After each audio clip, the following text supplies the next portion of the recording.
Death ground now. Quote, T.W. Ward. Gangs exaggerate or amplify the negative characteristic of human aggression, violence, greed, distrust, exploitation, cynicism, and sexism. The Ming City Renegades were formed in Melbourne in 1970. The outlaw motorcycle gang came together because nothing could match the bond between men in dangerous situations and places. Then there was the excitement provided by danger. Those countersunk in suburbia and a country town were oblivious to such sensations. Vietnam War veterans were not, and some found them impossible to give up. This scenario saw a few veterans catapulted onto the fringes of a straight up and down society. A society that by 1970 did not want to know about the conflict in Vietnam or the men that went there and fought on their behalf. It was 1960s outsider counterculture connected to motorbikes that captured what some veterans were hungry for. Adding to the mix, motorbikes were cheap, easy to do up, and were a rush. The result of all this was a deep need for an organised, countercultural motorcycle gang, for a few veterans attempting to replicate the camaraderie and excitement experienced during operational service and profoundly disappointed with society. The result of which was the Ming City Renegades, and it evolved over a couple of months at these veterans and fellow outcasts hangout. This was an average weatherboard home on an abandoned chicken farm on the outskirts of Melbourne's western suburbs. On the farm, in between partying and hooning around on motorbikes, these men brainstormed and debated over the gang's name, emblem, colours, structure and laws. Their inspiration were the outlaw motorcycle gangs of the US and those popping up in Australia, all part of an explosion of such gangs in the Western world at the time. Further inspiration was provided by post-Second World War conservative Australia that the bike riders grew up in, an era partly presided over by Prime Minister Robert Menzies, also known as Ming, as in Ming the Merciless, the evil emperor from the comic series Flash Gordon. Menzies was from Melbourne, so around a bonfire one night, they laughingly labelled Melbourne Ming City, as if Menzies ruled over it like a tyrant. Since they were rebelling against the rest of Melbourne, they all agreed to name their gang Ming City Rebels. Though this name only lasted a couple of days. There was another emerging motorcycle gang called Rebels, so Ming City Rebels morphed into Ming City Renegades. One night, as they sat drinking long necks on wooden crates in the lounge room of the weatherboard home, one member suggested Prince Vultan, leader of the Hawkmen, as their emblem. Vultan was also a Flash Gordon comic series character. He was a Viking-like, hard-living, rough and tumble type, the perfect totem for the Ming City Renegades.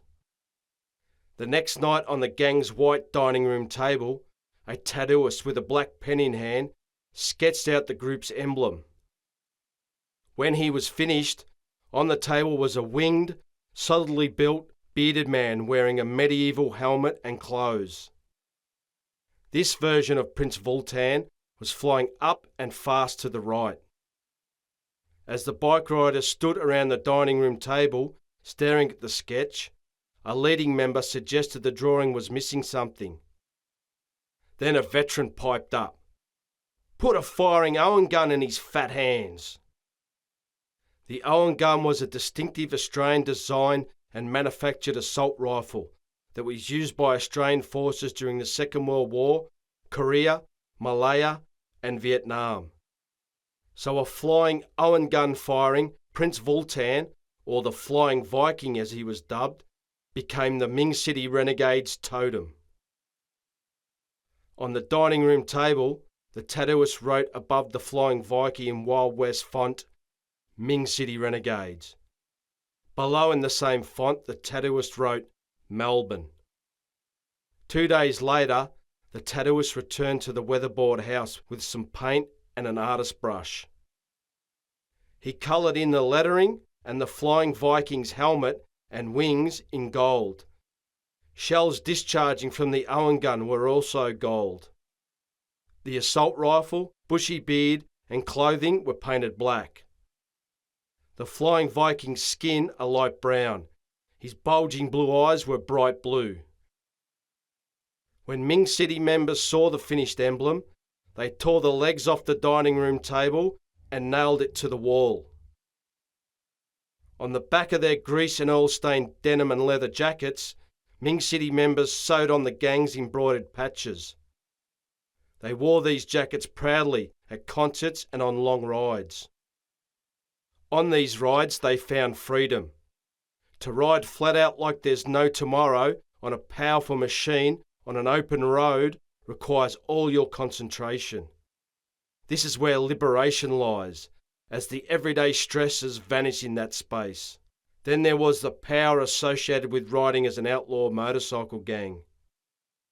Now that these bike riders had a name and totem, organisation and structuring took place. In the lounge room of the weatherboard house, it was decided to structure the group the same as other outlaw motorcycle gangs and continue to be democratic. A president, vice president, treasurer, secretary and sergeant-at-arms were all voted in. All were veterans. Weekly meetings were held to decide group direction and deal with issues. A month later, a constitution and a set of laws were agreed upon. They were written down and painted on the dining room wall next to the hanging dining room table with the club's emblem and name on it.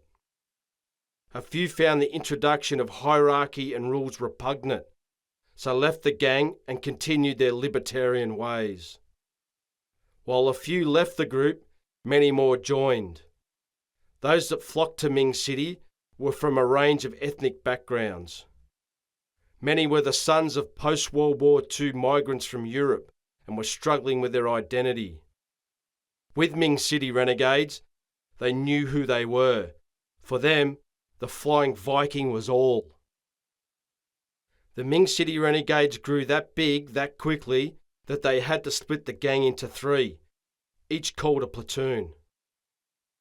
One of the platoons set up in an average house in Melbourne's east, the other in an industrial area in the north.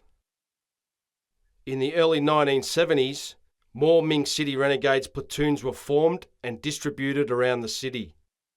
The buildings that housed these platoons were labelled harbours. From out of these platoon harbours came serious challenges to Ming City leadership that was still based on the chicken farm. In the end, the veterans that dominated leadership positions won out, and the group moved on and became stronger. In the same period, heavy drug and alcohol use was part of Ming City life, as was fighting with other gangs, the public and police. Consequently, serious injury, overdoses, death and incarceration became commonplace for members. Through the 70s and well into the 80s, debt collection and pub and concert security were done to generate cash for the outlaw lifestyle. So were drug manufacturing and extortion. By the mid-1990s, the Ming City Renegades were Australia-wide and a force. The weatherboard home and chicken sheds had been levelled, and in their place, a fortified complex was built. Mounted on the front gate of the compound was a massive steel plate Flying Viking.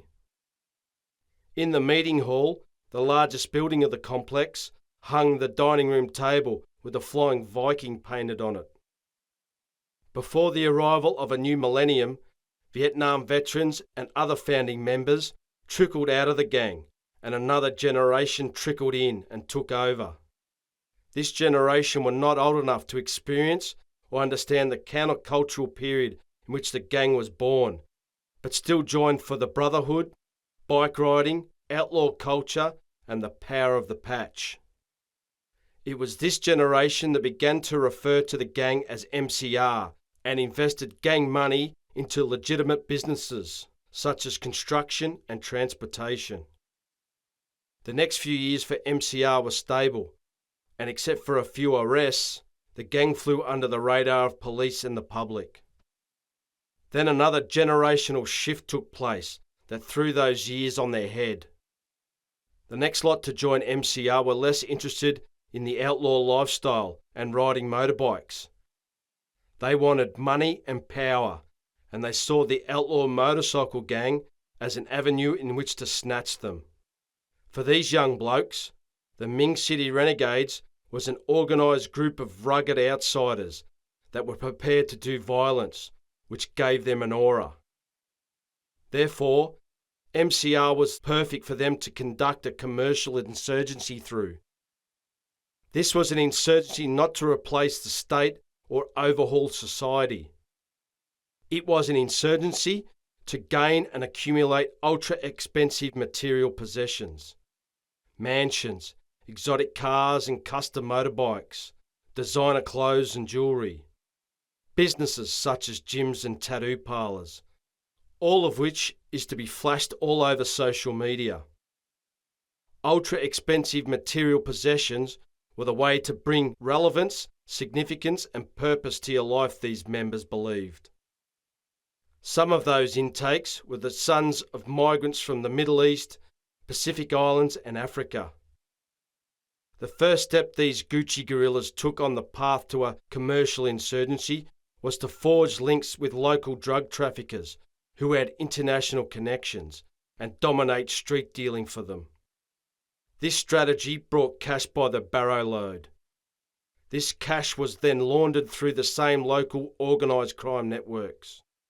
With their wealth, the Gucci guerrillas splurged on ultra-expensive material possessions. So now well into the 2000s, the Ming City Renegades was no longer an outlaw motorcycle gang that dropped a foot in organised crime waters to fund an alternate community. MCR was now an Australian-wide network that engaged in illegal money-making activities for the sole purpose of generating profit, an organised crime gang. No longer were MCR platoon harbours located in ordinary outer suburbia. Harbours were in inner city and beachfront warehouses and mansions. Inside these harbours were 5-star accommodation, bars, gyms, swimming pools and steam rooms. They were decked out in the finest furnishings. Walls were covered in gang-related murals and scenes from Hollywood gangster films. What remained the same though was the location of Ming City Renegades HQ. The Gucci guerrilla national president and other national office bearers governed from the chicken farm compound. Buoyed by their commercial insurgency success, when the gang's local internationally linked crime connection was broken up and destroyed by police, MCR as a group decided to fill the void. The Ming City Renegades went international. Members and associates were sent around the planet to set up platoons, especially in nation states and regions where drug trafficking was intertwined with government, economics and everyday life. One of these countries was Thailand, a country whose northern border area is part of the notorious drug manufacturing and trafficking semi-governed region known as the Golden Triangle. Ming City Renegades' main man in Thailand is Mick Al-Basra, a former Melbourne platoon president. Wearing a pair of white designer runners, jean shorts and a tight white t-shirt, the heavily tattooed Al-Basra was reclined back in a chair in business class on an aircraft. The plane he was on was flying overnight from Bangkok to Melbourne. Though Mick was restless and couldn't sleep, he was in a high state of alertness. Al-Basra was risking arrest or assassination in his hometown because he had to make sure a shipment made its way to its destination. When his plane landed, he made his way through the terminal and outside to a vehicle pickup point as quickly as he could. When he spotted a lowered white Jeep wagon approach him, he let out a sigh of relief. He then scanned the area. After throwing his suitcase in the back of the wagon and closing the hatch, Al-Basra jumped into the passenger seat of the Jeep and told its driver to go. The driver, an MCR member, drove the rumbling wagon through the pickup point and headed toward an inner-city western suburb. In Footscray, as everybody settled in for another day at work, the white wagon cruised along a road that contoured the Maribyrnong River. The wagon turned left and into the secured underground car park of an apartment complex and parked. This complex overlooked the palm tree-lined river and docks district. When Mick got out of the wagon, he stood still, listened, and then scanned. When he felt it was okay for him to move, he pulled his case out of the back of the wagon and followed his driver to a lift. 10 floors up, the two men entered a single-bedroom apartment. Al-Basra left his case in the lounge and made a beeline for the balcony. On the balcony, the MCR boss had a clear view over the river to a transport company's depot. In the depot, coloured shipping containers were stacked up high in neat rows. Large forklifts were loading trucks with containers. An already blazing summer sun was climbing up into the sky. The depot's main gate to the right faced out onto Footscray Road. Over Footscray Road were the docks. When he looked to his right, Mick got a shock. He couldn't see the docks from his spot. They were obscured by an under-construction, elevated road that crossed the river and ran over the top of Footscray Road. He turned around and said to his driver, who was standing behind him, "Tonight we make sure the container gets to that warehouse. Then tomorrow night I'm on a plane back to Bangkok. I'm fucking out of here." Said out loud, the plan was sound, but as Mick continued to survey the view, a voice in his head was telling him to have a sit-down with someone before getting on that Bangkok-bound plane. That same voice nagged away at him all day as he tried to relax in the apartment. As the sun set in the west behind the apartment, Mick had made up his mind. Once that shipment was secure, he would send Brad Kilburn a message. On the balcony of the apartment, just before midnight, Al-Basra sent a message on his phone using an encrypted app. He wanted the container in the depot over the river moved now, not 0330 as planned. Mick wanted it done now. Once the message was sent, he made his way out of the building. When he was in front of the apartment complex, he turned right and walked towards the bridge that crossed over the river. He used the bridge to get over the waterway. Once over the river, he stepped it out along a temporary walkway, girded by concrete barrier blocks, topped by steel mesh panels. Above, shutting out the moon and stars, was the unfinished overhead road. Floodlights illuminating the docks lit the area on Al-Basra's right. Mick stopped and stood still in a car's shadow. He was directly over the road from the main gate of the depot and had a clear view of it through the wire mesh. A delivery boy on an electric-powered bicycle flew by him. Al-Basra checked his gold watch in the limited light. As he did, a white Volvo truck with trailer pulled up and stopped outside the depot's front gates. The gates were pushed open from inside the depot by two men dressed in black. The Volvo drove in. While the truck was being loaded at the back of the depot, the MCR man wondered what happened to the last shipment, the container that had disappeared once it left the docks. Was it intercepted by the cops? Was it someone in Ming City? What the fuck happened to it? Al-Basra asked himself. Another delivery boy on an electric bike buzzed by. "I bet it was that fucking Brothers Forever mob," he muttered to himself. Before he could continue that line of thought, the Volvo, now with a container on its trailer, drove out of the depot and back over the bridge toward Footscray. The MCR boss walked back over the bridge at a fair pace. When he reached the bridge's apex, he looked up Maribyrnong River at the glowing apartment buildings and parkland lining its western bank. As he checked out the view, he thought to himself, "Those brothers forever cunts have got to go. They're nothing but fucking trouble." Mick then sent a message to Brad Kilburn earlier than planned. Quote from Tacitus: "Lord, protect me from my friends. I can take care of my enemies." Instead of driving to Footscray, as Mick Albazra assumed he would, Brad Kilburn decided to catch the train and get off at Footscray Station, a station built in 1900. Dressed in navy blue shorts and white t-shirt, the tall, athletically built Kilburn got off the Werribee-bound train and stepped onto a Footscray Station platform. It was humid and overcast as he strolled along the platform toward the exit amongst other travellers.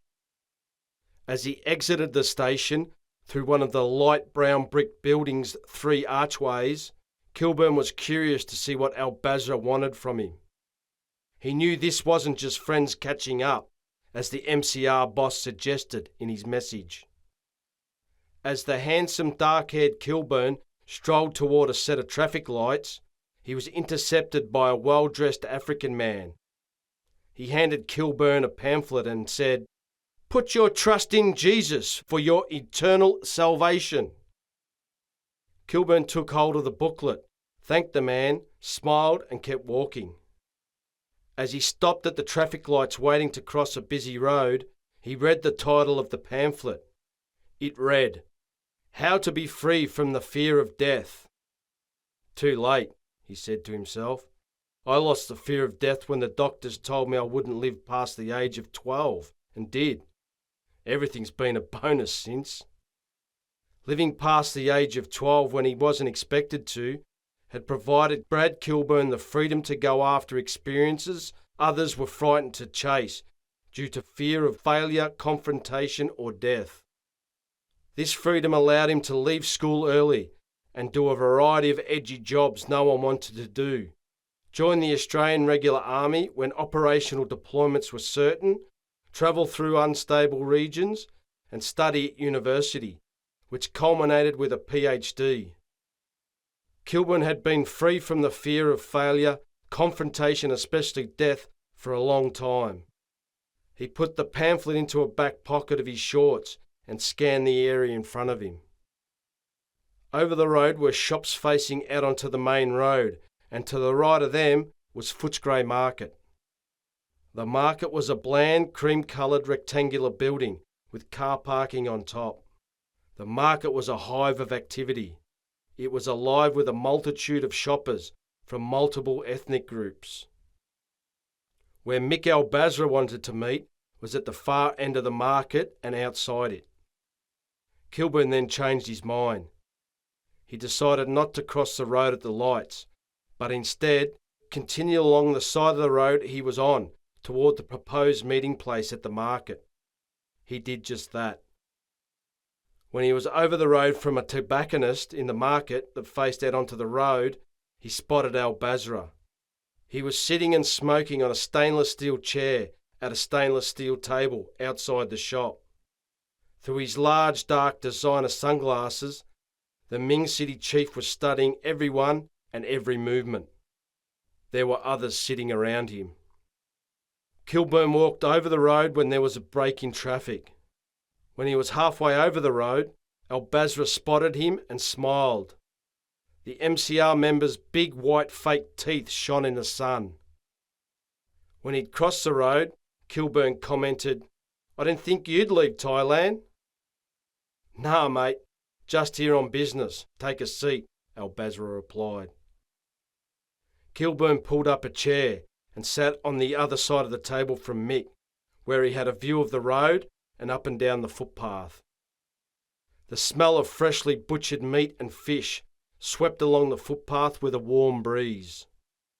"A tobacconist, eh? One of yours, is it?" Kilburn joked. "It's just a little investment." "Yeah, I bet. A lucrative little hustle these days, tobacco," Kilburn observed. The MCR boss grinned. Kilburn continued. "So what do you want? Don't give me you just want to catch up." "Nah, just thought you'd be interested in something, that's all," Al Basra suggested. "Is that right?" "Yeah, mate. You know the gang Brothers Forever?" "I do. But what do they have to do with me?" a wary but intrigued Kilburn inquired. "All I can say is you should look into 'em." "Why?" "Mate, these cunts got to go. They got to go for everyone's sake," declared the MCR man. "What do you mean for everyone's sake? Don't you mean for your sake, Ming City's sake?" "Nah, everyone." "What does that mean?" "How about a bit more information?" "That's all I'm saying," declared Mick. The seriousness in which Mick Al Basra spoke made Kilburn believe that there was even more to Brothers Forever than it being a unique group that combines crime gang activity with Islamic fundamentalism. Also, it was Al Basra that aided Kilburn in the capture of Kevin Khalil, an operation that nabbed the Islamic State operative in Southeast Asia's Golden Triangle. So the Ming City boss was a large vessel of intelligence regarding nefarious activities in the Asia-Pacific region. Kilburn was mulling over this fact and the operation in Thailand and Laos that led to Khalil's capture and became excited about another adventure when he remembered something. He remembered that that was a one-off assignment, and here in Melbourne he was just corporate security. His excitement subsided and he said to Mick, "Maybe you're right, but I can't help you. I'm nobody here." The Ming City renegade became confused and blurted, "You got to do something though." Kilburn frowned, got up out of his chair and looked out over the road. He turned and said to Al Basra, "I'll see what I can do, but don't expect much." "No, all good, mate. I'm sure you can sort something out," stated Mick. Kilburn walked over the main road. As he stepped it out toward Footscray train station, Kilburn was despondent. He did not have the status or power to follow up on the warning Al Basra had given him. But as he walked through a station archway, he recollected that a relative of the leader of Brothers Forever was working at a certain security company. This company just happened to be owned by a mate of Kilburn's. Suddenly his mood lifted. Maybe this was an opening he could exploit for his own gain, to go operational, to be alive again. As he waited on a platform for a train to Melbourne's CBD, Kilburn started to plan. Quote from John Horgan: "Ideologies are designed and refined for widespread appeal." Dressed in black work gear and boots, Kilburn walked into a city laneway at 0730. He peered inside the dark, cavernous, 8-level car park that straddled the lane up ahead. Inside the car park, a group of blokes, also in black, were mingling on the road and outside a disused office. Kilburn was in the cavern and metres from the huddle when someone broke from the group and strolled in his direction. Kilburn stopped and put out his hand as the overweight, middle-aged man got nearer. "Well, well, well, guess who said he was done with this shit security work?" quipped the large man as he shook hands with Kilburn. "Well, that's something I'll never hear you say, Johnno, you fat fuck," Kilburn joked in reply. Both men laughed. Johnno turned and headed back to the group. Kilburn followed and spotted a few familiar faces amongst the huddle as he did.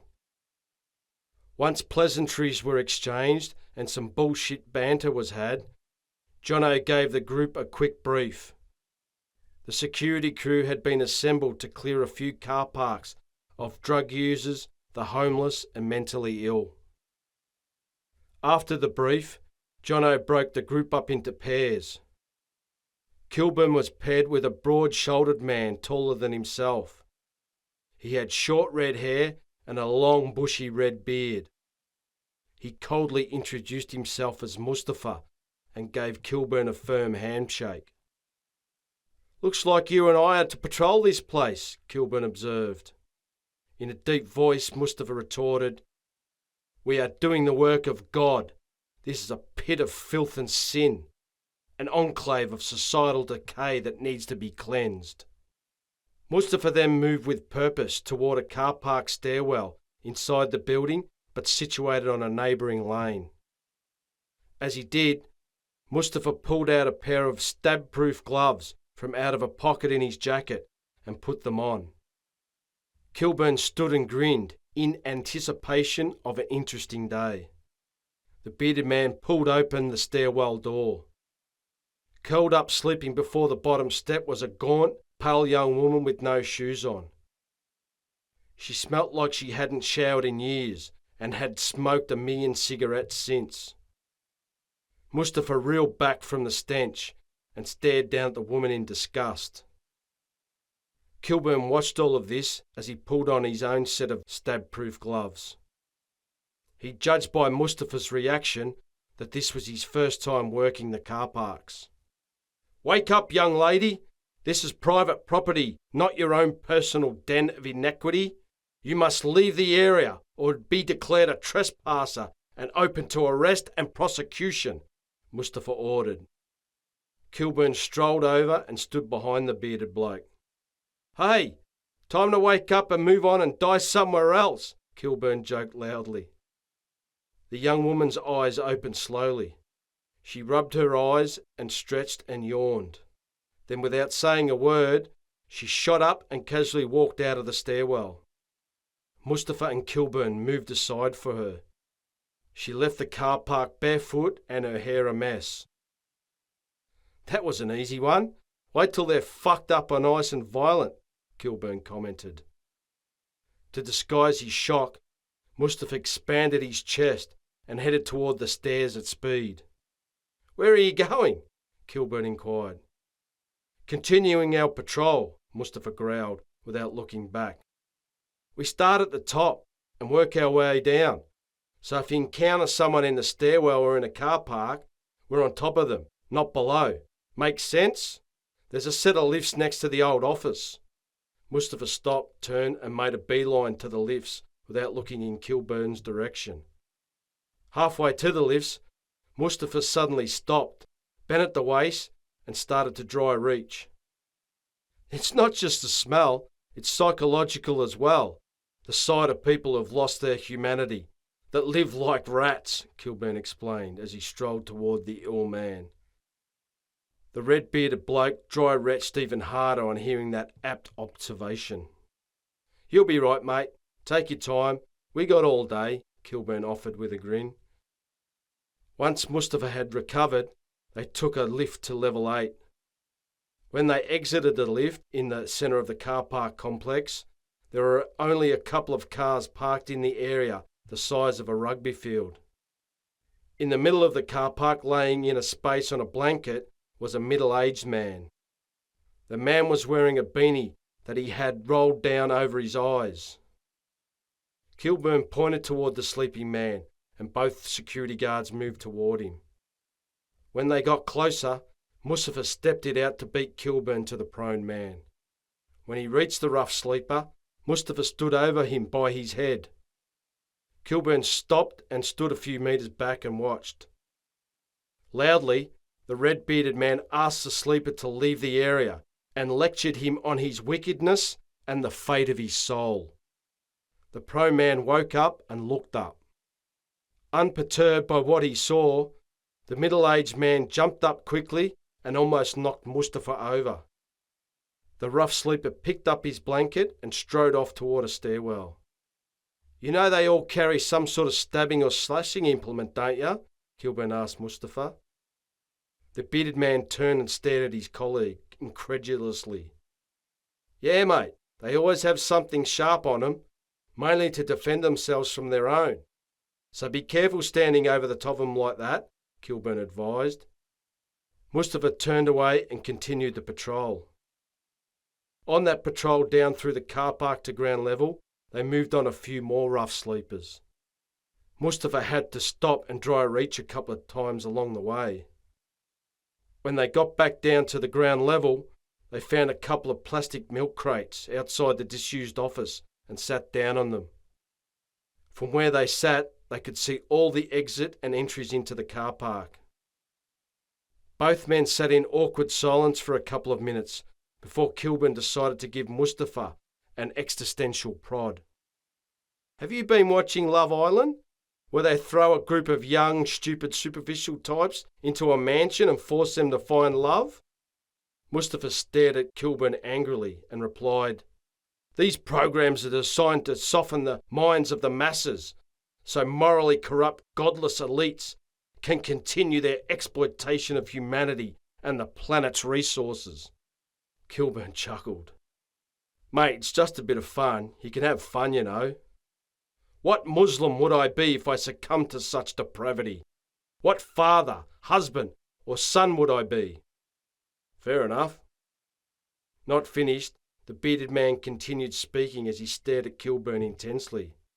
"We're in a time of great turmoil, political, societal, and economic turmoil. What's causing it is great moral turmoil. Humanity has turned its back on God and his laws, but I have not." Toward the end of Mustafa's statement was a contradiction. Kilburn spotted it and decided to use it for existential exploitation. "You say you obey God's laws, yet here you are enforcing what you would class as man-made laws, such as trespass, which again, according to someone like you, are illegitimate." Mustafa's eyes widened and the intensity with which he spoke previously faded. The bearded man realised he was not working with a fool.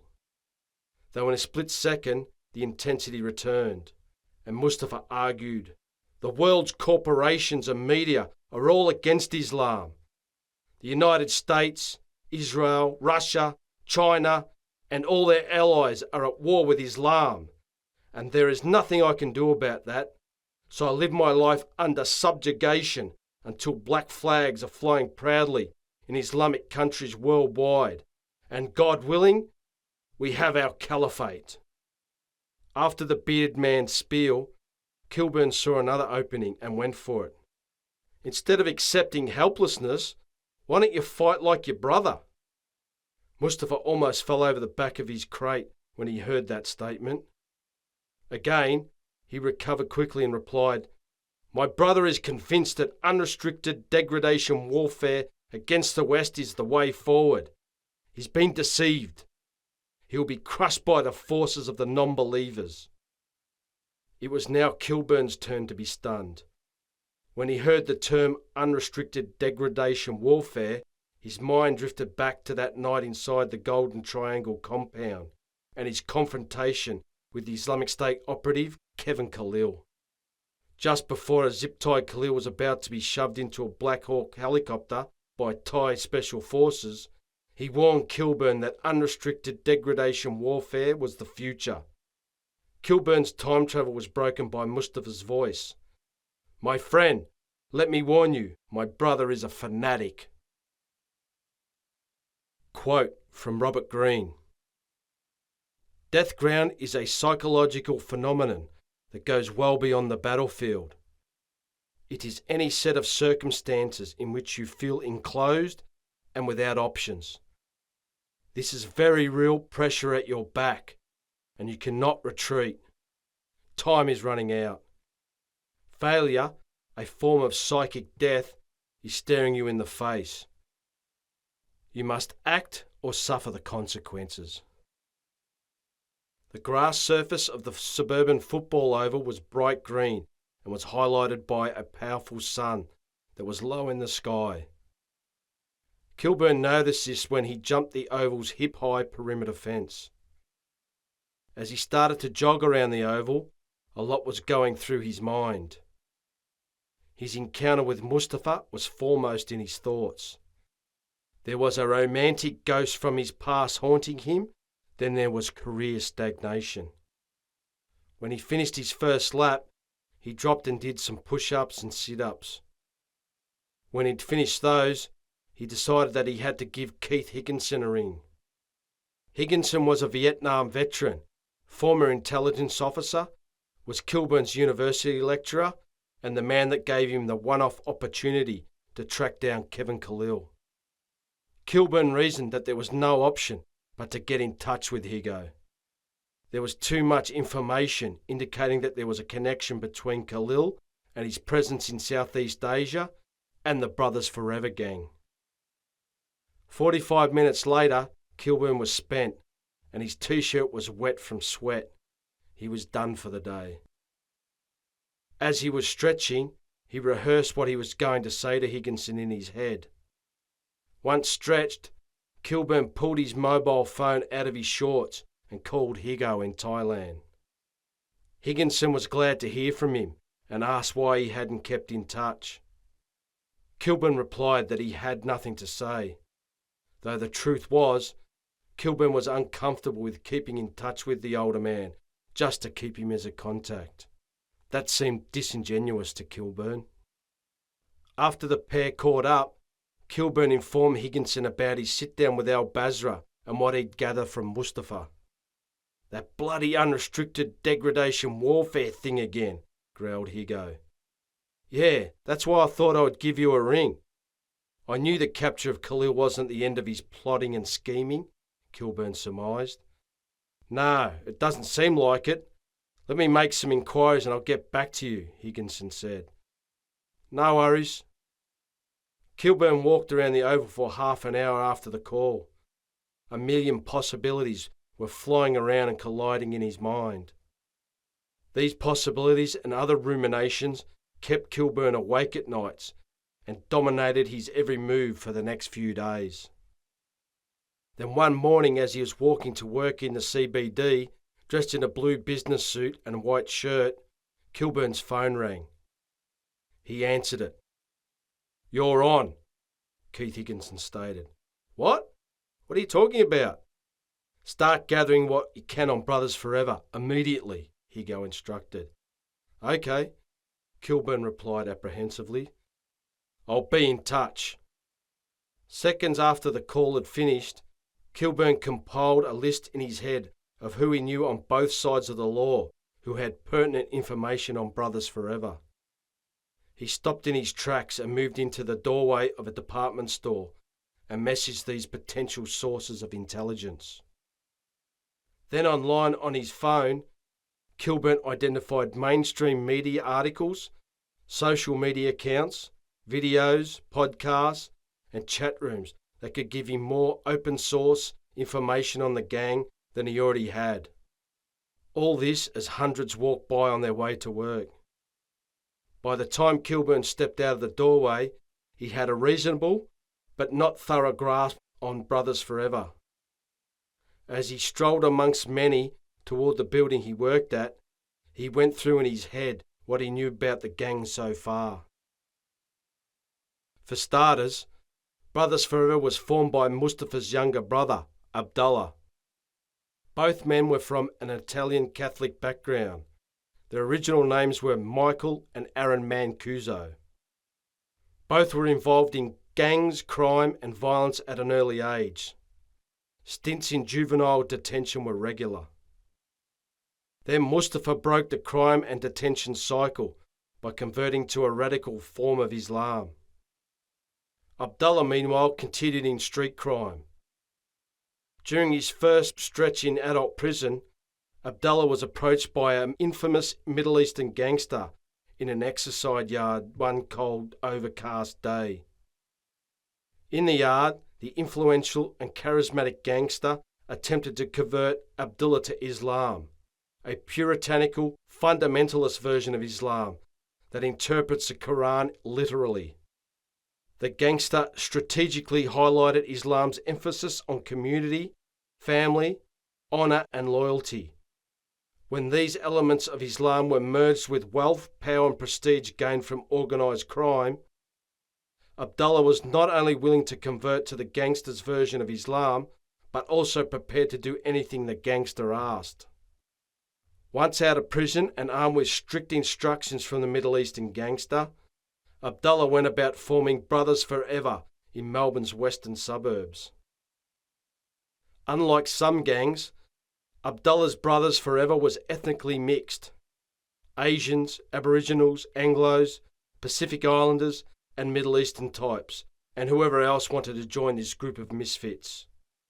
The recruits were gutter criminals and came from loose street crews to join Abdullah. But it wasn't the promise of financial reward and family that attracted the recruits.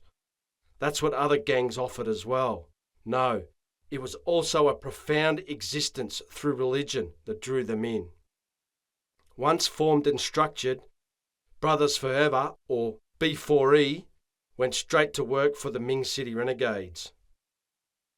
Abdullah's brothers hit the streets hard and fast and did any violent illegal work that Ming City threw at them. At the same time, the gang continued to practice their Islam with strict adherence. Kilburn was once again thinking about the uniqueness of Brothers Forever when he walked through the large glass sliding doors of the building he worked in. The uniqueness was born from the gang's ability to mix religion with crime. As Kilburn moved through the building's spacious, naturally lit foyer, he wondered what excerpts from Islamic texts, what portions of Islamic history had been cherry-picked to form such a phenomenon. While at a desk in the security office, Kilburn started writing up an assessment of B4E for Keith Higginson on his laptop. In the assessment was the gang's origins, ideology, personnel, recruitment strategies, structure, operations and networks. While he was doing this, he received a message on his phone. Kilburn took a break and went into an alley to make a phone call to the messenger. The underworld messenger gave him a tip of where he might find Abdullah. The messenger said that Brothers Forever had a tobacconist on a main road in a western suburb and that the gang was headquartered nearby, but he didn't have an address. Kilburn thanked the messenger and hung up.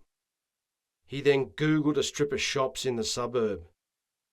These shops had been mentioned in a tabloid media article that claimed Abdullah had held a gun to the shop owner's head to get the owner to sign over the shop to him. As Kilburn stood in the alley, he calculated how long it would take him to get to the shops from his home tomorrow morning. As the masses were doing their Saturday morning shopping, Kilburn was backing his white ute into a car space in a car park on a hot, dry day. The car park was beside a soccer club in Parkland. Once parked, Kilburn surveyed the strip of shops over the road. All faced out onto the road. There was a bakery, halal butcher, milk bar, an Indian restaurant and an op shop. On the far end, furthest from Kilburn's position, was a tobacconist. Standing in the doorway of the tobacconist was Abdullah Mancuso.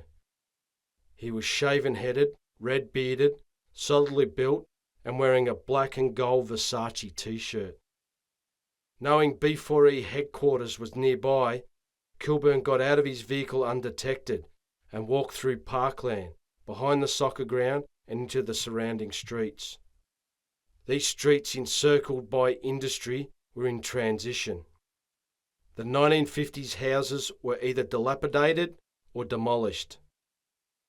Those homes that had been demolished, either a new home stood in their place or their ghost stood in a vacant block. Kilburn patrolled away from the soccer ground through a few streets and then made his way back to it via other streets. Dominating a street corner facing Parkland was a beautiful brand new home. The double-storey dark brown brick home with a triple car garage had a high varnished timber fence around it. Security cameras were omnipresent. Next to the fine home on the street running away from Parkland were two rough 1950s homes. These houses were still inhabited. Parked in front of the houses were customised, blacked out and trimmed in gold, Mercedes G-Wagons and Harley Davidsons. Kilburn walked by the front of the new home, then crossed the street and through Parkland. Instead of going back to his vehicle, he decided to check out the tobacconist. He took a fork in a footpath and crossed the main road. Using the footpath, he strolled toward the shops, the first of which was the tobacconist. As Kilburn approached the tobacconist, he noticed that there was no one around. It was still. He also noticed a colourful mural painted on the side wall of the tobacconist that depicted the history of the area. Kilburn stopped and took a picture of it with his phone. As he did this, Abdullah Mancuso stood in the tobacconist's doorway and observed his movements. Kilburn walked on and gave the red-bearded man a nod. He was glared at in return. Kilburn took another photo of some street art outside a shop. He then noticed a laneway in the middle of the strip. He turned down it and took a few more photos of murals. When he turned to his left, he noticed Abdullah standing by the road at the entrance of the laneway. Kilburn walked toward him with a smile on his face. When he got close to the gang leader, he declared, "I love my street art." Abdullah scowled and watched Kilburn pass by him and cross the main road. When Kilburn jumped into his ute, Abdullah was still watching him from the same spot. Kilburn laughed and said to himself, "He thinks I'm a cop. I guess that rules out me infiltrating brothers forever." Kilburn was still laughing as he drove out of the car park. He gave Abdullah a wave as he drove away. But as he sped off, the idea of infiltrating the gang for intelligence gathering purposes seemed a sound one. Kilburn then thought about who could accomplish such a task. Then a mate and the perfect candidate appeared in his mind. Days later, Kilburn was sitting in the security office where he worked when he received a message on his phone from Keith Higginson. The message read, "Bring me immediately." Kilburn left the security office and made his way to a laneway behind the building he worked in. By a big green garbage bin, he rang Higginson. The older man didn't answer straight away, but when he did, Higo said, "Put 'em on death ground." "Who?" Kilburn inquired. "Brothers forever. Put 'em on death ground." "What do you mean, death ground?" "You'll work it out," answered Higginson. It only took Kilburn a split second to understand what the older man had ordered. Higo wanted the criminal gang to be backed into a corner, where the only way out was to be extremely violent. Kilburn had no idea why and hadn't thought about the consequences of such a scenario or how he was going to accomplish such a task when he replied, "Righto, but I'll need a hand." "You got someone in mind?" Higo asked. "Yeah, sure do." "OK, message me with what resources you'll require. Don't request much because you won't get it." As that last sentence was leaving the older man's mouth, Kilburn was struck by a lightning bolt of a thought. "So who the fuck's okaying this op?"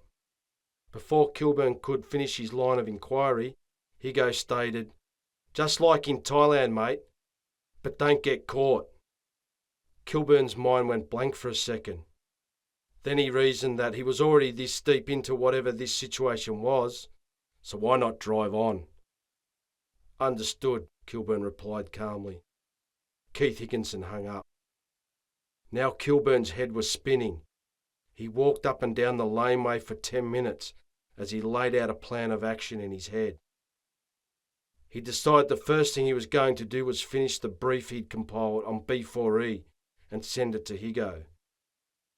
His next step would be to attempt to recruit a mate for the mission. Late on a Friday afternoon, Kilburn pulled his Toyota ute over and parked outside a set of 3 one-bedroom units that were built one behind the other on the same block of land. When he got out of his ute, there was not a cloud in the sky. It was still, and the sun was throwing down some serious dry heat. There were no trees in the street, which amplified the swelter. So Kilburn stepped it out along the driveway that ran along the units. He was heading toward the last unit out the back. When he reached the unit's front door, He gave it a serious thumping. No one answered. Kilburn banged on the door again and said at the same time, "It's Killa! Don't shoot, you mad cunt!" The man on the other side of the door laughed loudly and opened it. Standing in the doorway was a bloke shorter than Kilburn, but with more kilos of muscle stacked on his frame, all of it covered in tats. He was in a blue singlet and black shorts, and barefoot. In his right hand he held a handgun. "What are you going to do with that gat, you silly cunt?" Kilburn asked. "Shoot the first prick that thinks he's good enough to take me out." "Fair enough," a chuckling Kilburn replied. Adam Eli laughed again and waved the visitor in with the pistol. Kilburn entered the unit and looked around. The lounge and kitchen were Spartan and neat and clean. Kilburn expected nothing less. When they shared a room in basic training, it was the same. When they had rooms next to each other in barracks, the same. When they shared a house, same. Eli's prison cell, same. Kilburn sat down on a black vinyl lounge chair. There was a fan on a stand in the corner behind him. It was working as hard as it could to cool the room with little success. "How's the labouring job going?" the visitor inquired. "Yeah, it's all right, I suppose," Eli replied, as he sat down in the other lounge chair that faced the door. "Not as good as that huge paying bullshit work and health and safety job you had on the big sites, I bet." "Nah, fuck no, but there's no going back," Eli said sadly, as he stared into the past. Both men sat in silence as they reflected on that last sentence and that fateful day. Years back in a suburban street, Eli was leaving a house of a lady friend when he was fired upon by members of a rival outlaw motorcycle gang. They were driving by in a sedan. Eli ran to his ute in the driveway and grabbed out his 7.62 semi-automatic rifle. He returned fire from the cover of his vehicle. A stray round from Eli's rifle went through a front window of the house over the road. That round killed a housewife and a mother of two. Eli received a long prison sentence for that stray round. Not long into the sentence, Eli quit the Min City Renegades. Kilburn broke the eerie silence in the room. "You're right, there's no going back, but there's always extracting a positive out of negative. Sometimes something good can come out of a terrible, real bad situation." Kilburn didn't want to use the words redemption or atonement, but that's what he was hinting at with that last sentence. Eli looked at him suspiciously. Kilburn continued. "I need a hand with something important, a real and impending security threat." Adam Eli's eyes widened and he asked, "What type of threat?" Kilburn told his mate about his time in Thailand and the hunt for Kevin Khalil and what had unfolded so far with Brothers Forever. At first Eli was intrigued and got excited, but once Kilburn had finished his story, he thought about it some more. Eli shook his head and remarked, "Nah, mate, thanks for the offer, but I'm not going back to prison. It's too much of a risk for me." "Fair enough," commented Kilburn as he got up off his chair. As he walked toward the front door, Eli asked, "So who you going to get?" "Dunno, I'll sort it out. Keep in touch." Kilburn left the unit and walked back to his ute and drove off. Meanwhile, Adam Eli sat in the spot and mulled over what just had transpired. He was still sitting there when darkness approached. He sat thinking for hours in the dark. Then Eli sprung up out of his chair, handgun in hand. He pulled his mobile phone from his shorts and rang his mate. When Kilburn answered, Adam Eli said with conviction, "I'm in." Quote from Sun Tzu: "Put them in a spot where they have no place to go, and they will die before fleeing." On a weeknight, a white Volvo truck with a shipping container on its trailer exited the gate of a transport depot opposite the docks. The Volvo drove into the middle of the intersection outside the yard, under the under construction overpass, and turned right. The truck drove toward the bridge that arched over the Maribyrnong River. The Volvo was slowly climbing toward the bridge's apex when a white delivery van drove toward it on the Volvo's side of the road. The middle-aged, grey-haired driver of the truck flashed the vehicle's lights at the oncoming vehicle. When he realised the van was not going to stop, he hit the truck's brakes and swore loudly. The driver reached for his phone sitting in the console next to him. When he'd opened the phone, he looked up. The white van had stopped in front of the Volvo. Two men dressed in black with hoods over their heads and their faces covered advanced toward the truck. Both were brandishing pistols. The armed men climbed up either side of the Volvo's cab using chrome steps and handrails. One of the masked men banged on the driver's window with the butt of his weapon and yelled, "Drop that phone and get out!" The masked man pointed his pistol at the driver. The wide-eyed driver looked to his left and saw the second masked man outside the passenger window. He was also pointing a pistol at him. The driver dropped his phone and reached for the door handle. As the driver eased his way out of the door, a masked Adam Eli made his way back down onto the road and waited for the driver to do the same. When the truck driver's boots touched asphalt, he put his hands up. Eli pushed past him and climbed up into the truck. He slammed shut the cab door behind him and drove off. Kilburn had already backed the white van up, turned it around and driven off. It was metres ahead. 20 minutes later, the van and truck cruised down a wide road in an industrial estate. Large white warehouses and workshops lined the road. The two vehicles turned into a driveway where a black steel gate had retracted across the drive. Once through the gate, both vehicles drove into an empty warehouse with its roller door already up. Every interior light was on in the building.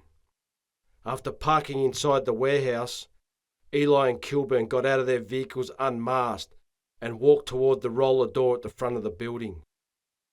When he got within a few metres of the roller door's control panel, Kilburn declared, "Done, and after some rumour planning, they'll all think B4E knocked off another Ming City shipment and everyone will come after 'em.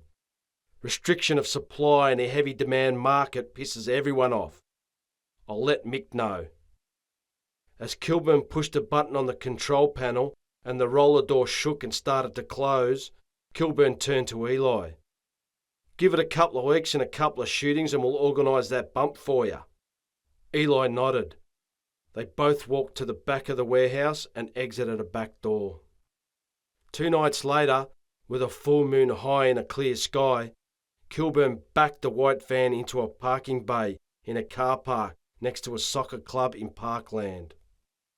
Eli and Kilburn got out of the van wearing all black, hoods over their heads, their faces covered.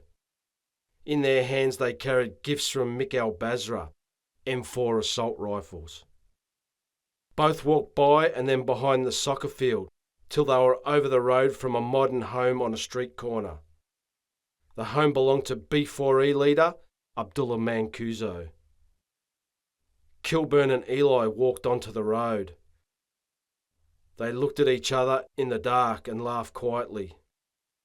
Then from the hip, Kilburn fired one magazine into the high varnished wooden fence out the front of the home. Eli unloaded half a mag into the fence. The roar of the firing weapons ripped open the still summer's night. Kilburn turned around and walked off toward the park. As he did, he changed magazines.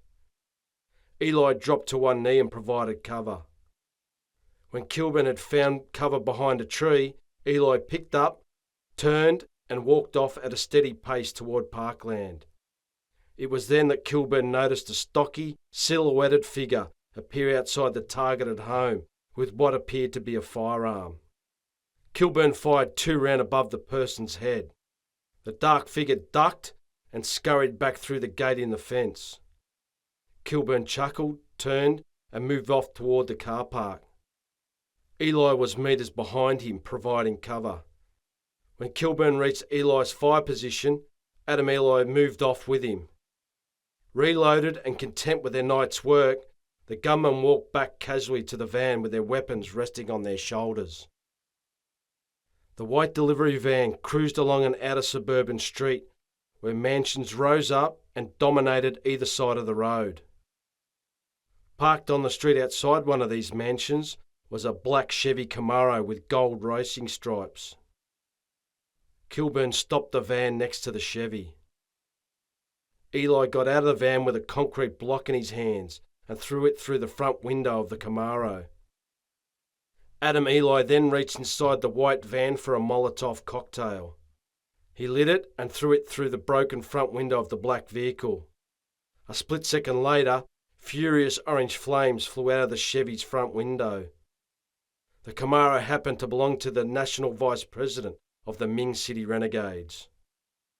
Once Eli was back in the van, Kilburn drove to an industrial zone on the other side of town. This industrial zone backed onto bush, and so did the clubhouse of the outlaw motorcycle gang Papa Doc's Disciples. The grey clubhouse, one amongst many factories, sat at the far end of a cul-de-sac. It had no front fence. What made the clubhouse stick out was the gang's emblem covering the factory's black roller door.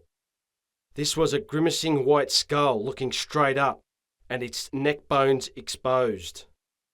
The skull sits inside a black card-playing spade. The white delivery van parked nose first in front of the clubhouse. Eli and Kilburn climbed out of the van. While using the vehicle's doors as cover, both aimed their M4s at the gang's emblem and proceeded to fire rounds through it. As he changed magazines, Eli yelled, "This is so much fun!" Just as Eli finished his sentence, someone fired a single rifle round at them from a second-story window in the clubhouse, to the gunman's right. Both men heard the crack thump as the round passed overhead. In response, Kilburn and Eli returned fire with well-aimed shots in the direction from which the fire came. While Eli kept putting rounds into the second-story window, Kilburn fired into the ground floor windows to his right. When they were satisfied that no more fire would come back their way, Eli and Kilburn jumped back in the van and drove off. The next day, war broke out. A Brothers Forever member was gunned down in a service station. 3 B4E tobacconists were firebombed. Over the next month, tit-for-tat bombings, shootings and bashings took place between Brothers Forever and the Ming City Renegades. Allied with Ming City was every gang in town, including Papa Doc's Disciples. Quote from Thomas Hobbes: "During the time men live without a common power to keep them all in all, they are in that condition which is called war." The beams of a summer sun were super bright as they shot through the high glass ceiling of the shopping centre. The inner west commercial palace was swarming with suburbanites on this Saturday morning. They were there to shop, socialise and be seen. On the expansive second floor of the centre were all your designer label stores. Walking out of one of these stores with a handful of bags was Abdullah Mancuso. Sitting on a bench facing the store were 2 members of B4E. Abdullah was focusing on them as he made his way toward them. He was relaxed due to his surrounds and his brother's close protection. That's why he didn't see Adam Eli walking straight at him. Eli was wearing grotty, hole-ridden workwear when he deliberately, physically bumped into Mancuso. After the collision, both stopped and stared at each other, as if the other was at fault. Then Abdullah recognised the bloke that ran into him. It had been a while, but Mancuso remembered Eli and his deeds from his Ming City Renegades days. Abdullah's eyes lit up, and he looked the ex-soldier up and down. He was searching for a weapon, and intent through the language of the body. Then his eyes became more thoughtful. The gang leader concluded that the bump was nothing more than circumstance and asked, "Eli, right? You were with Ming City." "Fuck Ming City," growled Eli. The leader of B4E smiled as he recognised an opportunity. "That's right. You fell out with Ming City, didn't you?" "I wouldn't call it a falling out. I just broke ties and moved on and they left me alone," Eli explained. "Moved on? Moved on to what?" Abdullah asked as he stared at Adam Eli's dirty hands and clothes. Eli looked himself up and down. Mancuso put a hand into a pocket in his jeans and pulled out green $100 bills. The B4E boss then went to hand the cash to the man in front of him. Eli took a step back and said, "No thanks, mate. I'm good." "You sure, brother? You don't look good." "I'm getting by." "Do you want to earn some cash then?" Abdullah inquired. "Nah, mate, I'm done with that shit." "Brother, no one's asked you to do anything. How about just some advice on dealing with Ming City? I'll pay plenty," Mancuso offered. Eli stared into Abdullah's eyes and noted that the gang leader was serious and most likely didn't suspect his motives and goals. "Give us your number and I'll think about it," Eli stated. The two exchanged details. The following Saturday, Adam Eli parked his rusty blue Mazda in a car park next to a soccer ground in Parkland. Over the road were the shops that contained the B4E tobacconist. Wearing shorts, singlet and thongs, Eli got out of the Mazda and took a deep breath, then made his way toward the tobacconist. When he got to the shop and entered it, he found a shaven-headed, fit young man with a long, neatly trimmed beard sitting behind a counter. He was wearing a designer tracksuit. "I'm here to meet Abdullah," announced Eli. The young bloke got up and told Eli to follow him as he opened and went through a door behind the counter. Adam Eli walked around the counter and through the door and into a back room. As he stood in the middle of the room, the young man pointed toward a couch against the wall. "Have a seat, Abdullah will be here soon." Eli sat down. The young bloke stood and stared at him coldly.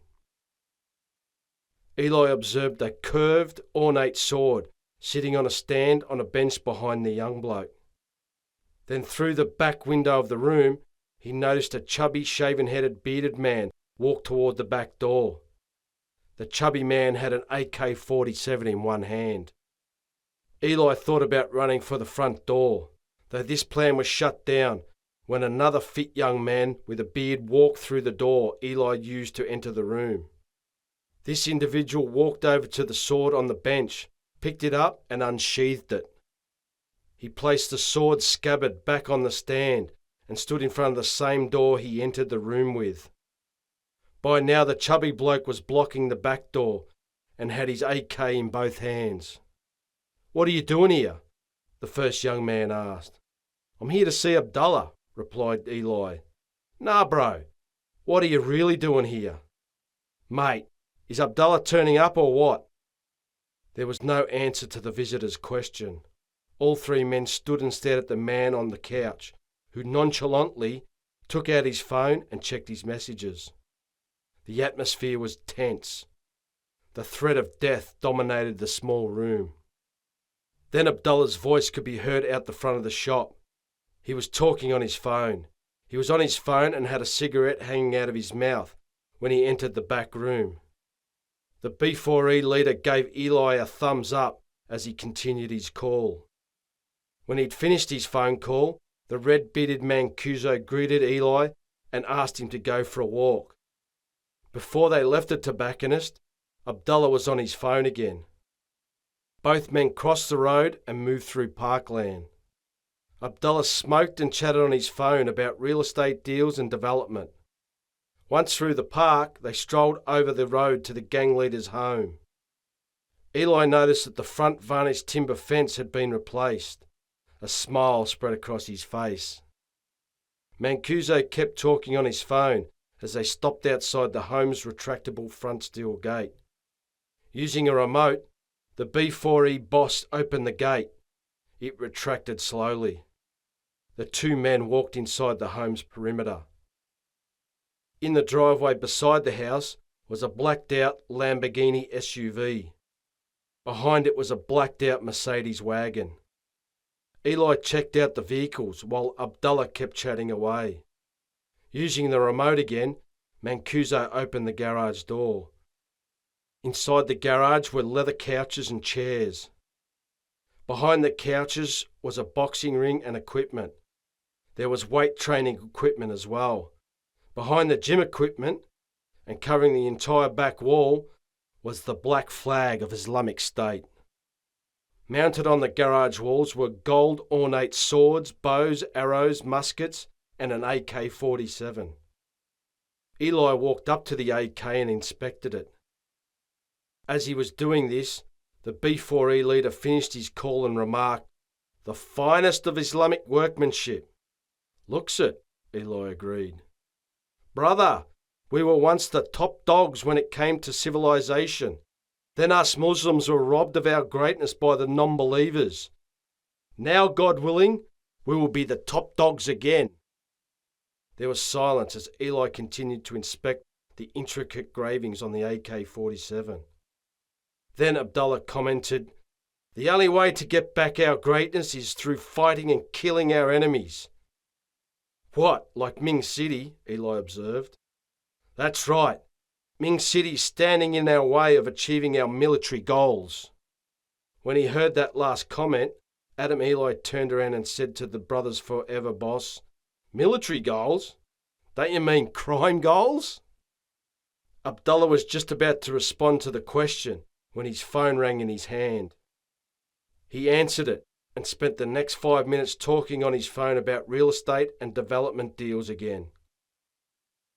Meanwhile, Eli continued his appreciation of the weapons on the walls. Just as Mancuso finished his conversation, the call to prayer was broadcast on speakers inside the garage and around the house. Abdullah excused himself and exited the garage and went inside his home. Adam Eli sat down on a couch in the garage and waited. From his time in the Middle East, Eli knew the B4E boss would be about 10 to 15 minutes, so was happy to wait. When Mancuso reappeared in the garage, he was on his phone in animated conversation and puffing away on a cigarette. Eli got up off the couch and said to him, "I'm off. I've got something I've got to do." Abdullah halted his conversation and replied, "Brother, we got a strip joint. Meet us there tonight and we'll talk there." Eli screwed up his face and let the gang leader know where he was at. "Mate, I got better things to do than get fucked around." "Nah, brother, meet us tonight. I'll make it worth your while, believe me." "Text me a time and a place," Eli instructed as he walked out of the garage. It was closing in on 10 o'clock that night when Adam Eli parked his Mazda in a large car park behind a truck stop and pub. These businesses sat side by side in a sea of black asphalt. Next to the truck stop was a brick, double-storey former hotel, now a B4E strip joint and brothel. The hotel rooms faced out toward the truck stop. A long balcony running along the front of the building connected the first floor rooms. Behind the old hotel was scrubland. Eli could hear thumping music emanating out of the building as he approached it on foot. Vehicles were parked outside it, between the hotel and truck stop. Eli strode by the vehicles and approached the same young blokes he encountered in the tobacconist that afternoon. They were wearing designer clothes, runners, and covered in gold jewellery. "Where's Abdullah?" Eli asked. He received death stares instead of an answer. Eli stared back. One of the young blokes broke the standoff and pointed toward a door on the ground floor in the centre of the hotel. Eli moved on.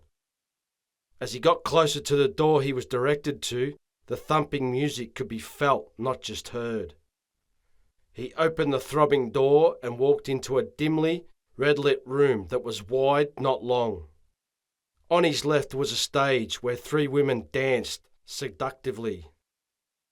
Sitting around the stage in awe of the dancers were your average blokes from the burbs.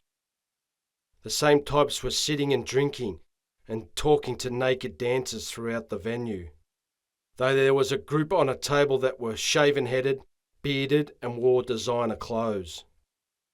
Directly opposite Eli was an open door. Milling around outside the door were patrons and dancers who were vaping and smoking. In the far right opposite corner was a bar manned by a couple of dancers. While his eyes adjusted to the limited light, Eli scanned the room for not only Mancuso, but more exits, potential threats and weapons. As he was doing this, he spotted Abdullah sitting in a booth against the wall on the right.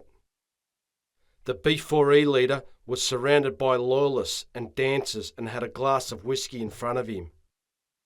Mancuso beckoned him over with his hand that was holding a cigarette. Eli approached the booth and sat down in it as a blonde dancer got up out of it and walked off. "Nice little venue you got here," Eli yelled, to be heard over the music. "Thanks, brother." Both men surveyed the scene for a few seconds before Abdullah observed, "You seem lost, brother." "No, I'm good," Adam Eli replied as he watched the dancers on stage. "You know we're more than just another gang. Me and the brothers forever have a purpose and a plan. We have goals, brother." Eli smiled and was looking ahead when he remarked, "What, to be the biggest and baddest crime gang in Australia?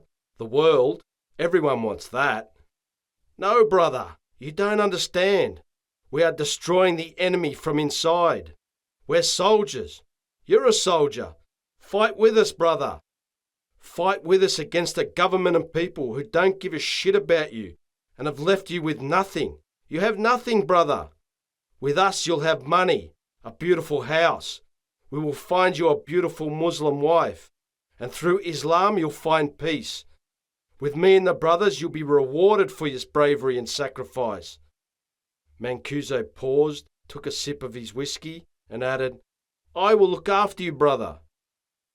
Adam Eli said in reply, "I don't get it though. You full-on Muslims aren't supposed to drink, smoke, and especially do crime and deal drugs, right?" "Brother, let me explain something to you. In our religion, it is permitted to do these things when you're in the house of war, one of God's soldiers living in the house of the non-believer. God permits you to live like the Satanists and act like the Satanists to destroy the Satanists." "So you want to destroy this place through drugs and crime, is that right?" Eli surmised. "Yes, brother, now you get it. That's why we need you, to get bigger and stronger, to destroy the Satanists and bring down their house of war."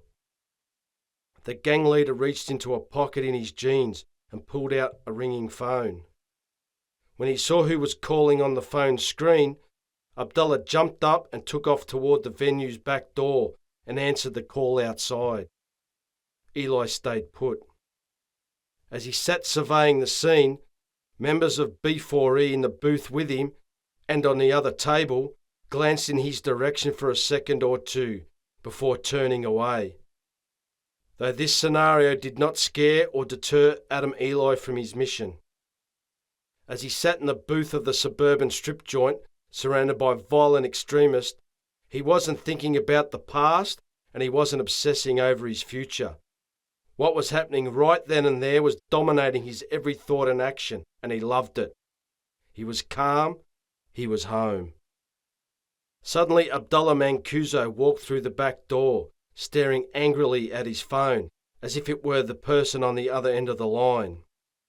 As he walked back to the booth, Mancuso put the phone in a pocket and told one of the dancers to send him a round of drinks. He sat down and lit a cigarette. The gang leader was in a high state of agitation. His loyalists refused to look in his direction or say a single word. Eli grinned. As the dancer arrived with a tray full of glasses of whiskey, a black-hooded man with his face covered stepped through the back door. The hooded man had an M4 assault rifle placed in his shoulder ready to fire. Once in the middle of the venue, the gunman fired 4 rounds into the table of the B4E members.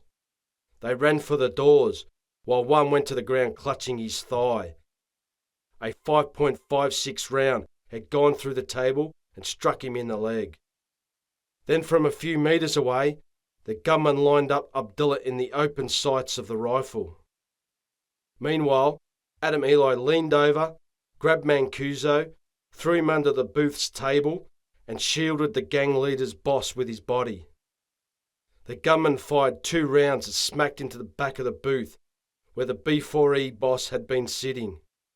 The gunman's next move was to bolt for the back door. Once through the door, he disappeared into scrub behind the building. When they were certain the assassin was gone, everyone in the venue stood up or appeared from behind the cover they utilised. Abdullah and Eli the same. Mancuso stood in shock for a few seconds before turning to Eli. "You're a legend, brother. A fucking legend. You're fucking lucky, cunt," Eli stated. "Brother, you saved my life. I owe ya." Adam Eli chuckled and walked off. While on his way to the front door, Mancuso yelled over the thumping music, "I owe you one." As he strode through the car park toward his vehicle, Eli passed the young B4E members, who were now armed and on their way into the strip joint. He ignored them and kept moving. When he got into his car, he let out a deep sigh of relief and sent Kilburn a message on his phone. It read, "You scared the fuck out of them. I'm in." In reply, Kilburn typed, "Should have seen their faces." After labouring all week on a construction site, Adam Eli found himself standing outside Abdullah Mancuso's house. The home's steel gate retracted, and the former soldier walked up the driveway and by the luxury vehicles. The home's garage door was open. In the garage, B4E members and some teenage boys were training. They were either boxing, grappling on mats, or lifting weights. Eli stood and watched on and weighed up each member's strengths and weaknesses, both physical and psychological. As he was doing this, he could hear Mancuso talking loudly on his phone in the backyard.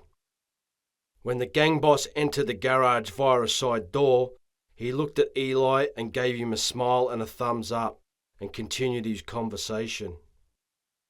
Eli now focused on Abdullah as the crime boss made his way toward him. As per usual, Mancuso was discussing real estate deals and development. The gang leader was using and emphasising certain industry words and terms again, Eli had noticed. It was then that a clear thought struck Eli. He realised that all the real estate talk was not about gang-related real estate activity, but Brothers Forever illegal activity. Eli also realised that whoever was on the other end of the phone had a big say in this activity. Eli made a mental note of passing this information on to Kilburn. When he'd finished his call, Mancuso thanked Eli for protecting him last Saturday night. Too easy, but it wouldn't have happened if you had that back door of that strip joint locked. Having an open back door that backs onto bush is not that smart, mate, especially when there's a huge price on your head, Eli retorted. The rush of excitement Abdullah felt when he saw Eli vanished. The graveness of the situation now grabbed hold of the B4E boss. "Brother, this is why I need you. The guys I have are strong in muscle and faith, but aren't that smart. They need to be watched all the time and told what to do about every single thing. They need me 24/7. That's why I need you." "What? To be like a father to 'em like you? No thanks," Eli remarked. After finishing his sentence, Eli looked over at the young men at the back of the garage who had finished training and were stretching up on the mats. "Nah, brother, I just need your knowledge and experience," Abdullah explained. Before Eli could reply, the midday call to prayer was broadcast over speakers around the house. Mancuso excused himself and walked to the back of the garage. There, Brothers Forever members and the teenagers were laying down prayer rugs on the mats. One of the young blokes handed Abdullah a rug. He laid down the rug amongst the others, then got down on his knees facing the Middle East. They all said their prayers. Eli watched on. When the gang had finished their prayers, they folded up their rugs, tucked them under their arms, and shuffled off silently and calmly past Eli toward the homes around the corner. As Abdullah was heading in Eli's direction, his phone rang in his pocket. He answered it and rushed out to the backyard to have a conversation with whoever was on the other end of the line. Adam Eli wondered who that was and where they were. As he was mulling over those questions, he sat down on a leather lounge chair. Adam Eli was thinking away when he realised he couldn't hear Mancuso's voice in the backyard. Then he heard yelling and vehicle doors slamming where the gang members were housed over the back. Eli jumped up out of his seat. Abdullah appeared at the entrance of the garage, pale-faced and with two AK-47s cradled in his arms. In both hands he had full magazines for the weapons. "Let's go! Someone's just shot a brother at our shop up the road," blurted the gang boss. Eli grabbed an AK out of Mancuso's arms, and as he stepped it out toward the Lamborghini, he loaded the rifle and cocked it so there was a round in the chamber. He jumped in the passenger seat of the SUV and closed the door, just as Abdullah got in the driver's seat of the vehicle. They took off in the black Lambo toward the tobacconist. Seconds later, they pulled up in a car spot outside the B4E shop, next to a couple of Mercedes wagons with their doors open, no one inside them. When Mancuso and Eli entered the tobacconist, armed B4E members were standing around a prone member who was clutching his stomach, grimacing and groaning. Someone had put a small caliber round into his gut. The victim also had an egg-sized swelling on his forehead. Mancuso ordered that the injured man be thrown into a Mercedes outside and rushed to hospital. The order was obeyed. As the blacked-out wagon sped off, Abdullah and his crew heatedly debated who'd shot the brother and why. Then a gang leader was sent a video on his phone. Everyone in the shop huddled around Mancuso to watch the clip. Eli stood back and observed. In the video recorded on a mobile phone and from behind, 6 gunmen in skull masks and Papa Doc's Disciples t-shirts charge into the tobacconist. One of the gunmen runs up to the B4E member behind the shop's counter and cracks him in the face with the butt of a shotgun. 2 masked men drag the young man out from behind the counter, where another gunman shoots him in the stomach with a pistol. All run from the shop and jump into 2 awaiting luxury sedans. The cameraman gets into the back seat of the second sedan. The video ends with the masked man in the front passenger seat of the sedan turning to the camera and screaming through his skull mask, "We can get you anytime, anywhere. Brothers Forever is finished. Fucking finished." There was silence in the shop for a few seconds. Then one B4E member exploded. "Let's go! Let's fucking go to that Papa Doc's clubhouse down on the beach and kill all those cunts." Before Abdullah Mancuso could react, 4 gang members had jumped into a Mercedes out the front and roared off. The gang boss rang each of the fired-up gangsters' phones, but no one answered. Those Brothers Forever members were arrested by police as they drove into the driveway of a Papa Doc's Bayside mansion. The video of the attack on the B4E gangster was posted on the internet for all to see. That night, Adam Eli was sitting in a chair in the lounge of his unit, pistol in hand. The fan on a stand in the corner was on high speed. There was a strong knock on the front door. Eli got up and opened it and let Brad Kilburn in. "They're all going berserk. Brothers Forever is getting cunted up from all sides," a jovial Kilburn pointed out as he entered the unit. A reseated Eli stared straight ahead and added angrily, "Yeah, great." What's wrong? I thought you were enjoying this, Kilburn asked as he sat down. The Savo was running around with some fucking crazies and an AK-47 in my hands. Kilburn's good mood deserted him and was replaced by empathy for his friend. Ah, shit, sorry mate. I forgot you were the one taking all the risks. You're the one working alone without any Overwatch or QRF. I'm done, mate. B4E is fucked now anyway. Every gang in town is hunting him, and police have formed a task force to tackle the war. So job done, Eli declared. Kilburn sat for a few seconds and debated whether to ask his friend for one last effort against Brothers Forever. On a set of antique scales in his head, Kilburn weighed up his friend's mental health and future against a high internal security threat. A threat to societal function and cohesion. On those scales in his mind, greater society crashed heavily to the surface, and Eli's welfare was flung into space. Now Kilburn had to talk Eli into walking back into a pit of agitated snakes and get him to escalate and direct their violence toward the state. You know a Brothers Forever chapter has started up in Sydney, don't you? Queried Kilburn. Eli looked at Kilburn with trepidation. He knew what was coming next. Fuck, mate, cursed Eli. I know. One last push. I wouldn't ask if it wasn't important. Eli looked at the ground and shook his head. He then looked Kilburn in the eyes and said, Fucking hell, let's do it. Quote from Graham Wood. The Islamic State craves an all-out civilizational war. Conducted with modern weaponry, that war would leave billions of people burned to death, crucified, beheaded, or shot in the back of the head, all over the irreconcilable dispute about the nature of God.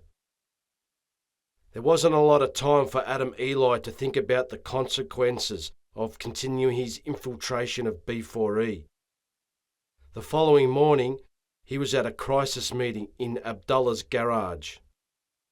He stood with his arms folded and his back to the open garage door. Mancuso was standing in front of him and facing away, talking to his crew, who were sitting on the couches and chairs. The atmosphere was volatile. Two young men sitting on the edge of a couch, jaws clenched, eyes wild, were challenging Abdullah's leadership. They wanted more than a great victory in a gang war, which Mancuso was preaching. They wanted all to know that they were more than just a street gang.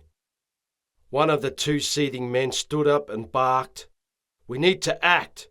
We need to act now. We need to show our brothers that we're serious about the establishment of a global house of Islam. Enough of this gangster shit. Enough of unrestricted warfare, or whatever you call this bullshit." The bloke sitting down beside him stood up and agreed. One other stood up and announced he was with the two dissenters. The other members sat in silence, unsure of what was happening and what to do. Mancuso then argued calmly, "Patience, brothers, patience. This is exactly what the government wants us to do. Commit a terrorist act, so they have an excuse to destroy us and to continue their destruction of the Ummah." Suddenly those that weren't sure were now persuaded by Mancuso's speech and were staring at the three dissidents. The leader of the dissenters looked around into the eyes of those around him. He realised that his time with Brothers Forever was at an end and stormed out of the garage. His two comrades followed. Without warning, a teenager jumped up out of a couch and ran after the breakaway group. Adam Eli took note of who the dissenters were and understood that they would now need 24-hour surveillance. As Abdullah and other members continued the conference and bounced around ideas of what to do next in the gang war, Eli physically and cognitively relaxed. He was relieved. He didn't have to inject himself into B4E inner dynamics and get the gang to hit out against the state. He went to wipe his brow in jest but refrained from the overt gesture. Instead, he let out a deep breath. The deep breath caught Mancuso's ear. He turned around and asked the ex-soldier what he thought. "Lay low, mate. Those blokes that just left are going to bring down some serious heat down on you blokes," Eli advised. He was ignored and the meeting continued. After a few more minutes of debate and brainstorming, dominated by Abdullah, he had formed a plan of action that the rest of the gang had agreed to. Eli had no idea what the plan was. He'd switched off. As far as he was concerned, Brothers Forever was done. It was the splinter group of 4 that were the immediate security concern now. So once the meeting was over, Adam Eli walked off down the drive without saying a word to anyone. Brad Kilburn and Adam Eli were sitting on eskies in the back of the white delivery van. The van was parked outside a factory and a run-down home in the inner western suburbs. Either side of the run-down home were boarded-up abandoned houses. Squatting in the run-down house was the teenager who had chased after the splinter group at the B4E crisis meeting. From where the 2 ex-soldiers sat, they had a good view of the house through the van's front window. "I'm telling you, they're going to prime that kid and get him to conduct some sort of terror attack, most likely a low-tech attack," Kilburn argued. "Nah, mate, those hotheads will do something and soon. They're pumped up, ready to go and have access to GATs. That's why we need to do surveillance on them," Eli replied. Both men looked out toward the home. "Those blokes have family, jobs. They have roots and responsibilities. The kid has nothing. This is his chance to hit out at the world, do something, be somebody," Kilburn countered. "They'll arm him up then," added Eli. Both men looked at each other in silent agreement. Not long after, a blacked-out Mercedes wagon drove past the van and parked outside the house under surveillance. The 3 young men who'd split from B4E got out of the wagon and entered the house. They stayed there for hours. The 3 left just before midnight.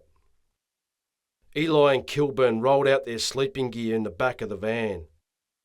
For the rest of the night, they took it in turns to keep an eye on the house. Nothing moved while it was dark. Nothing moved till mid-morning the next day. The Mercedes wagon returned to the house and stopped outside it. Out of the house ran the teenager. He was wearing all black, with a hood over his head, when he jumped into the back seat of the Mercedes. The wagon took off. Following the wagon was the white delivery van driven by Kilburn. The Mercedes wagon cruised through some side streets, then turned onto a main road. After skirting central Footscray, the main road took the Mercedes wagon past the Docks precinct and into Melbourne's central business district. Once in the CBD, the black wagon found and parked next to Parkland. The white delivery van pulled up and parked several car spaces behind the Mercedes. The black wagon sat for a few minutes before the hooded teenager got out of the back seat with his hands in the front pockets of his hoodie. The Mercedes drove off. Meanwhile, Eli got out of the passenger side of the delivery van with a black sports bag over his shoulder. Before closing the van door, Eli said to Kilburn, "You better be right about this." Eli closed the van door and stepped it out to catch up with the boy, who was walking along a path that ran through the gardens. Adam Eli followed and got within metres of the kid. The wide path curled around flower beds, bushes and monstrous trees, till it straightened and made its way toward a main road. Green trams travelled up and down this road each way. When the main road came into view, Eli looked over it. There was a grey, multi-storied building that ran left to right. In front of the building was a large rectangular courtyard. On a flagpole in the centre of the courtyard flew a large fluttering Australian flag. Adam Eli's heart thumped, and he could hardly breathe when he remembered what that building contained: the federal courts. He ran toward the teenager. From behind, and with his free hand, he grabbed the kid's shoulder. The teenager swung round quickly and pulled a revolver from out of the front of his hoodie. As he did, Eli released his grip on the boy's shoulder and grabbed the wrist holding the handgun. The teenager recognised Eli and reeled back in shock. Eli let go of his wrist. The boy placed the revolver back into a pocket. An adrenaline-fueled Eli said to the kid, "Abdullah sent me. He said if you're going to do something, then do it big." Eli pointed to the sports bag slung over his shoulder. The teenager's eyes lit up. "Come with me. I have something for you," Eli insisted. He turned around and moved off. The teenager caught up and walked with him without saying a thing. Nothing was said between the two as they took another path in the gardens that led to a bowling club that sat in the shade of gigantic trees. Behind the club, just off the path, was a set of Victorian-era, rectangular, green public toilets that were made up of ornate wrought iron sheets and mesh. The toilets stunk of urine. The stench was so strong, Eli stopped and almost backed out of the toilets when he entered them. The teenager ran into the back of him. Eli took a deep breath and walked into the toilets. He dropped the sports bag on the black and white tiled floor in front of the porcelain urinals and unzipped it. Out of the bag, he pulled an M4 assault rifle with a magazine in it. Adam Eli handed it to the boy with one hand and held out his other palm up and open. The kid handed over the revolver and grabbed the assault rifle from the man in front of him. "Wait, I might need that for backup," the boy suggested as he watched Eli bend over and place the revolver in the bag. After zipping up the bag and throwing it over his shoulder, Eli replied, "Nah, you'll be right, mate. You've got 30 rounds there." The teenager nodded. He then did his best to hide the M4 under his hoodie and walked out of the toilets. Eli exited the toilets and headed in the opposite direction of the boy, who was on his way to the federal courts. As he walked through the gardens on his way back to the van, Adam Eli let out a laugh to relieve the last remnants of tension and adrenaline that had built up inside him since leaving the burbs. The tension release came from the fact that the M4 assault rifle had no live rounds in it. There would be no innocents killed or wounded by the hand of a teenager that day. "Thank fuck for that," Eli said out loud. To flush out any angst left in his emotional tank, Adam Eli decided to drink beer. He opened his fridge and grabbed a long-neck bottle of beer and sat down in his chair. With a pistol in one hand and a long neck in the other, he sat in silence and drank away. He was halfway through a bottle when there was a familiar knock on his door. He smiled and got up and opened it. In walked Kilburn. "Where's mine?" "In the fridge, get it yourself," snapped Eli as he sat back down.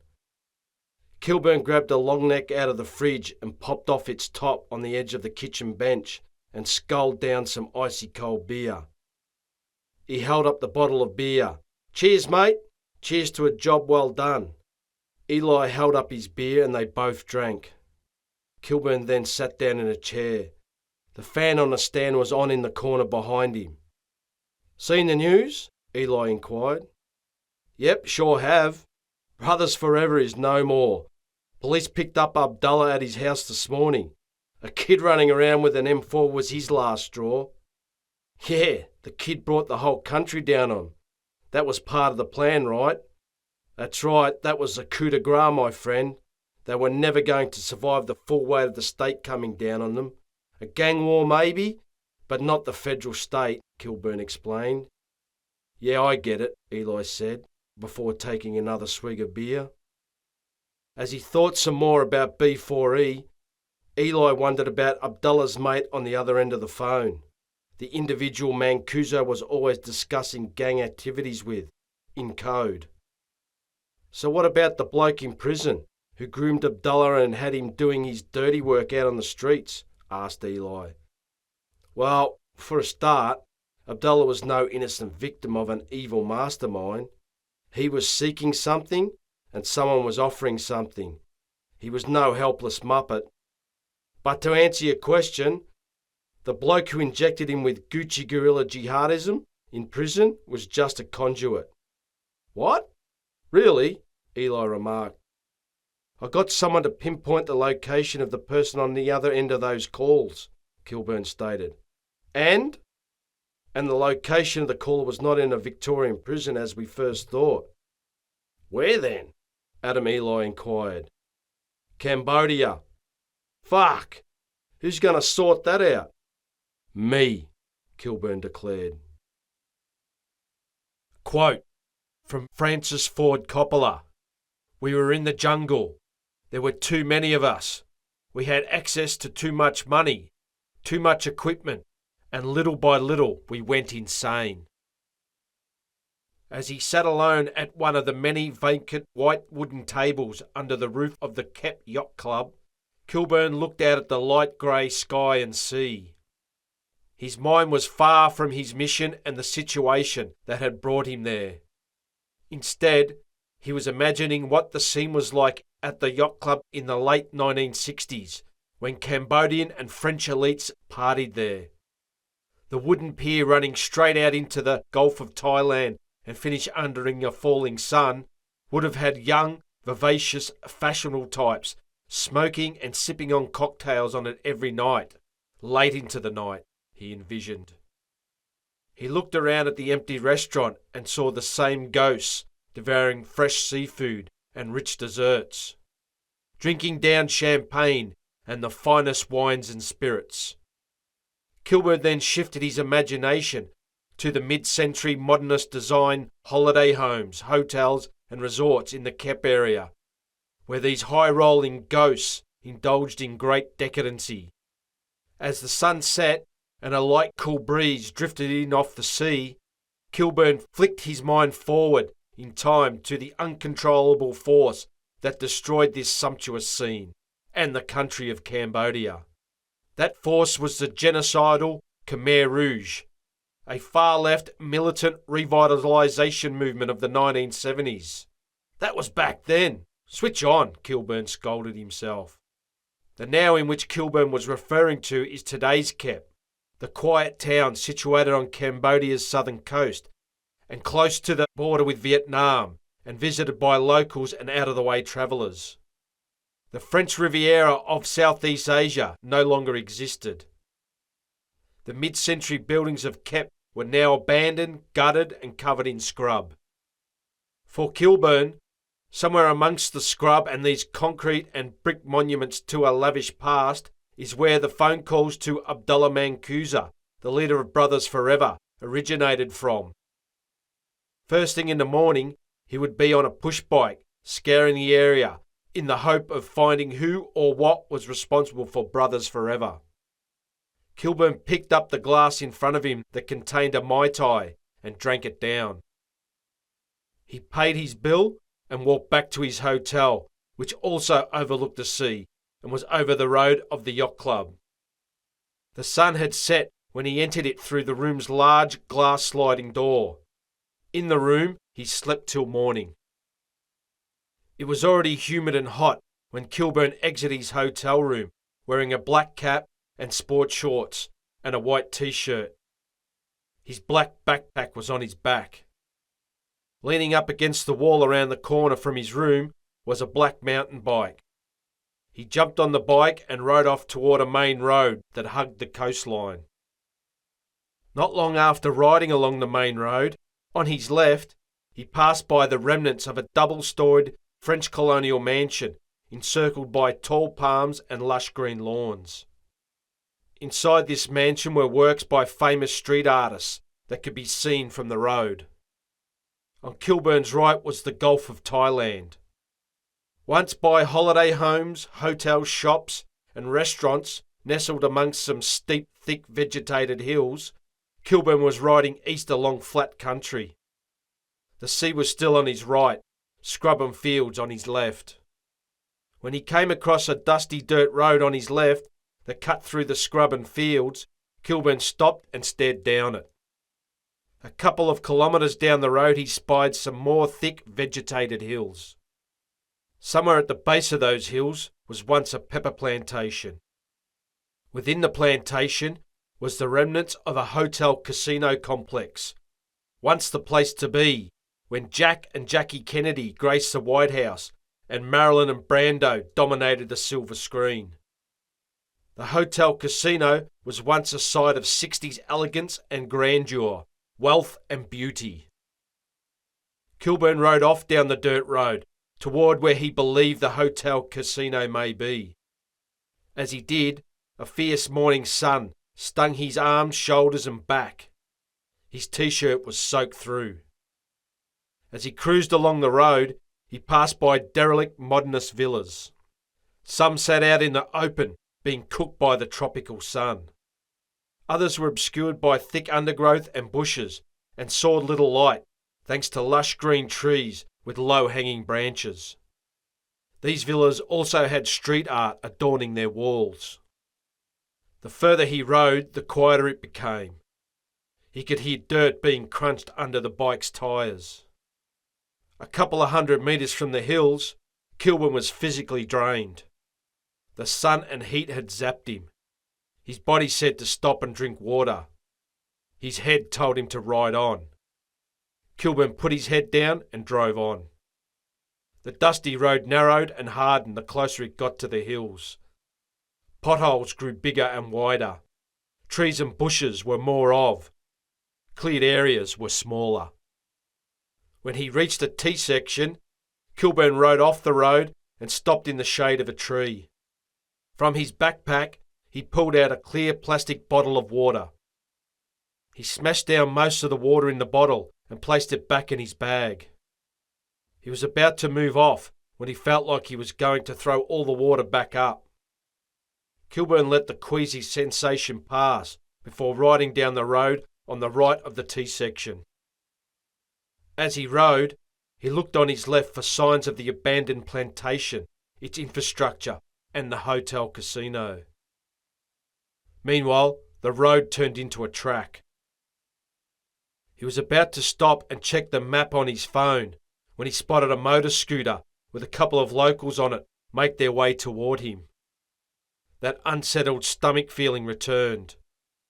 From 50-odd metres, Kilburn could see that the locals were focused on him and talking about him. He kept pedalling.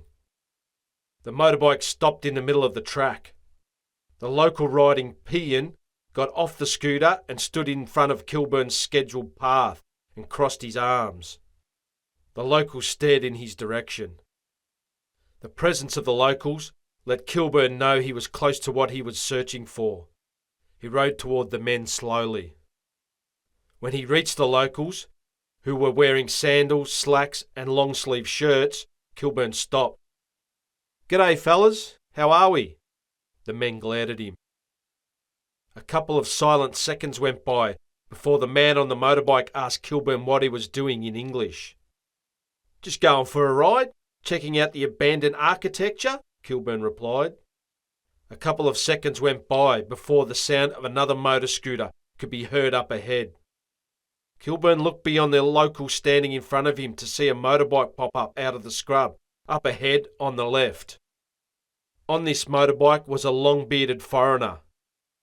Kilburn noticed he had what looked like a firearm slung over his back. The motor scooter sped in their direction. As the second motorbike got closer, the local standing in front of Kilburn reached under the front of his shirt and pulled out a pistol. Kilburn's eyes lit up. In his head he went through scenarios where he'd pull out the folding tactical knife clipped to the shorts in the small of his back and stab these two to death, and all before old mate turned up. Though he thought better of it and decided to see what unfolded instead. By the time he'd made the decision, the armed man on the scooter had pulled up and stopped next to the standing local. As the motorbike idled, the armed man of Mediterranean or Middle Eastern descent, looked Kilburn up and down casually. He then pointed back over his right shoulder, where he'd came from. The armed man wheeled his bike around and took off back down the track. The local in front of Kilburn jumped back onto the other scooter and they all sped off. Kilburn cruised down the track going through multiple scenarios in his head. As he rode, he spotted a mobile phone tower up on the left. The tower stood straight up, out of the treetops like a periscope at sea. He thought about pulling out his phone in his shorts pocket and sending a message, but thought better of it as well. He kept pedalling and mulling over multiple plans instead. Up ahead, the motor scooters turned left into what Kilburn believed was a driveway. He was right. Kilburn stopped, got off his bike and inspected the columns rising either side of the driveway. On top of each column were 7-headed nagas. The mythical serpents were coiled up and rearing up ready to strike. The serpent's 7 heads were encased in a cobra's hood. Standing in the middle of the drive staring at Kilburn was the local with the pistol. With the firearm, he waved Kilburn inside. As he wheeled the push bike past the columns, he noticed that the weather had turned overcast, though it was still super humid. Kilburn lifted his cap and wiped his brow. As he followed the local and got further down the split and cracked paved driveway that was overgrown with grass, the hotel casino started to appear from behind trees and bushes. The hotel casino had been built where each hotel room of the 3-storied building was its own square tube.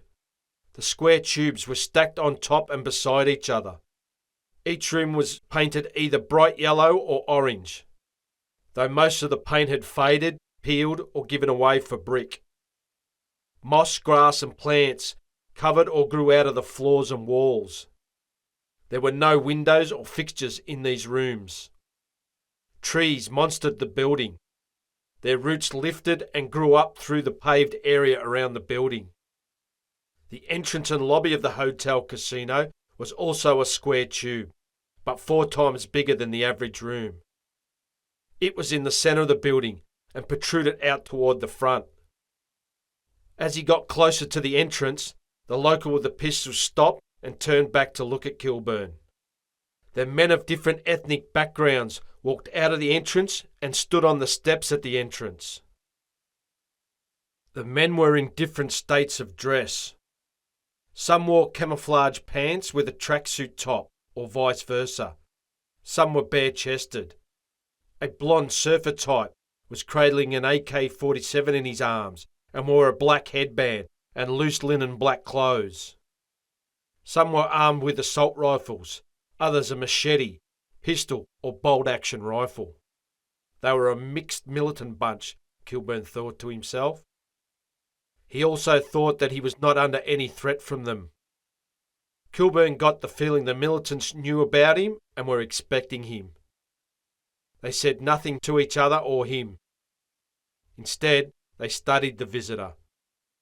Kilburn stopped in front of the steps and studied them.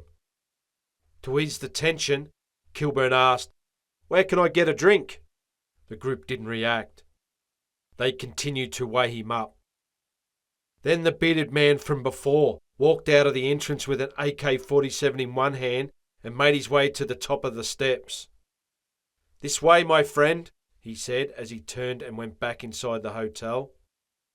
Kilburn placed his mountain bike on the ground and walked up the steps. He passed through the militant group and into the lobby, which was bare. The black and white checker floor tiles were faded and dirty. When he got to the centre of the lobby, Kilburn stopped and looked out over to where the recreation area was. A large rectangular pool was cracked, crumbling, and a tree was growing up and out of its bottom. Surrounding it was grass. Garden beds were overgrown. Once, the talented and beautiful lounged around the pool drinking colourful cocktails and under large bright yellow and orange umbrellas. Kilburn was recreating this scene in his mind when he heard the bearded man say from the darkened hallway on his left, "Wait here." Instead of doing as he was told, Kilburn moved off to his right and into a larger room. This was once the casino. It was also bare and smelt like animals had been living in it. As he was checking out the room, the militants on the front steps filed back into the building slowly and disappeared down hallways and upstairs. The surfer type and another walked out to the recreation area and sat down on the edge of the pool, their legs dangling where once cool blue water sat. Kilburn was imagining the casino scene when the bearded man yelled from the lobby, "Hey, come with me." This time Kilburn followed the bearded man's instructions. They made their way up to the third floor via a set of stairs on the other side of the lobby. Once at the top of the stairs, they turned right and entered the first doorway on the right. The first thing Kilburn noticed when he stepped into the room was someone sitting in a chair out on the balcony. Another chair was in front of him. Kilburn instinctively knew the chair was for him. The man sitting on the balcony was a former Sydney-sider who fought in Syria side by side with Kevin Khalil in an English-speaking Islamic State battalion during the Syrian civil war. He was Ibrahim al-Din. He was bald and sported a long black beard. He wore black, loose-fitting linen clothing and was reading a book. He looked up and around slowly, and when he spotted Kilburn, he grinned. When he got close to the seated man, Kilburn realised he was close to death. It looked as if all fluid had been drained from his body. His skin was pasty white, and his eyeballs could have rolled out of their sockets at any time. Muscle tissue on his body was at a minimum. Kilburn sat down in the seat opposite him and looked at the book in his hands. "Samuel Huntington's Clash of Civilizations, I see," commented Kilburn. The sick man nodded and asked weakly, "You've read it?"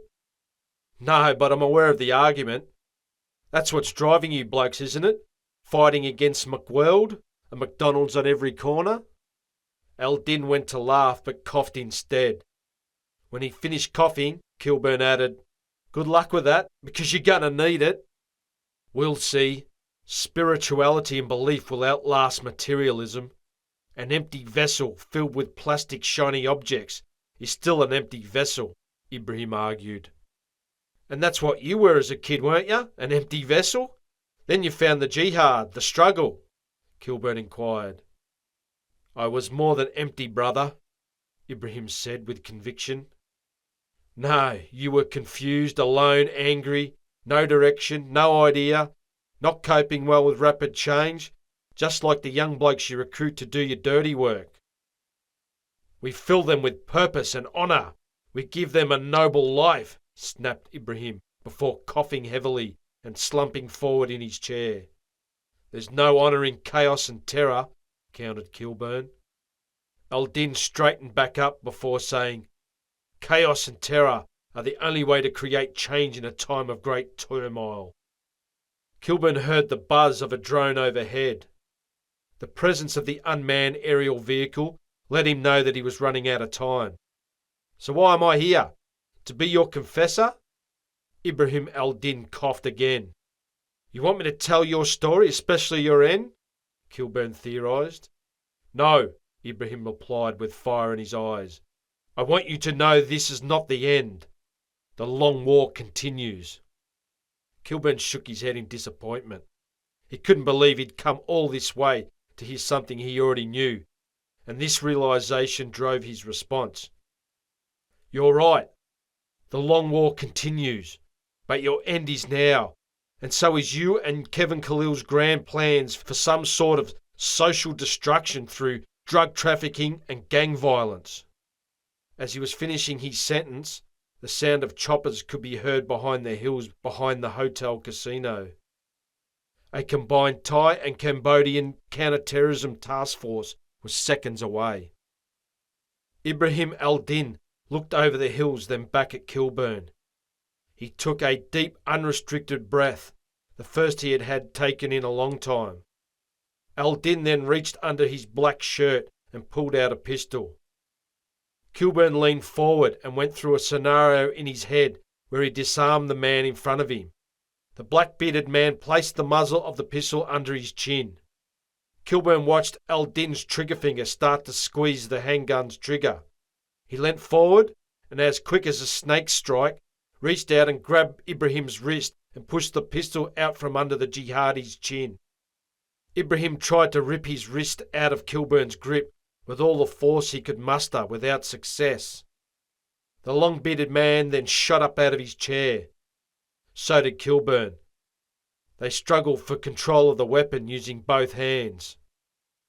A split second into the struggle, Kilburn decided he'd had enough, so decided on a change of plans and goals. As the tussle continued, he walked Ibrahim over toward the edge of the balcony. When Ibrahim had his back to the edge, Kilburn let go of him and pushed him off the balcony. Al-Din fell backward. 3 stories below, the jihadi landed flat on his back on a paved area. His head struck the edge of an upturned paver, which cleaved his head open almost all the way through. Kilburn looked over the balcony at the mess below. Choppers were now silhouetted against the grey sky over the hills. The surfer militant standing by the pool started firing his AK in the helicopter's direction. Bursts of fire from windows and doorways in the hotel were fired in the same direction by other militants. Kilburn reasoned that this was an opportune time for him to remove himself from the battle. He exited the room, ran down the stairs and through the lobby and down the front steps. As he reached the bottom of the steps, 4 armoured vehicles, one behind the other, with task force members hanging off the side of them, drove up the driveway at great speed. As one of the vehicles came to a halt in front of Kilburn, he took off his backpack, threw it to the side and placed his hands behind his head. Armed Special Forces members leapt off the vehicle and, with their weapons in their shoulders, moved steadily toward the hotel casino. They passed by Kilburn and assaulted the building. As a heavy firefight ensued behind him, Kilburn picked up his backpack and strolled toward the front gate. The end. Death Ground Now was written and narrated by Green SK and recorded at Phantom Studios. All rights reserved.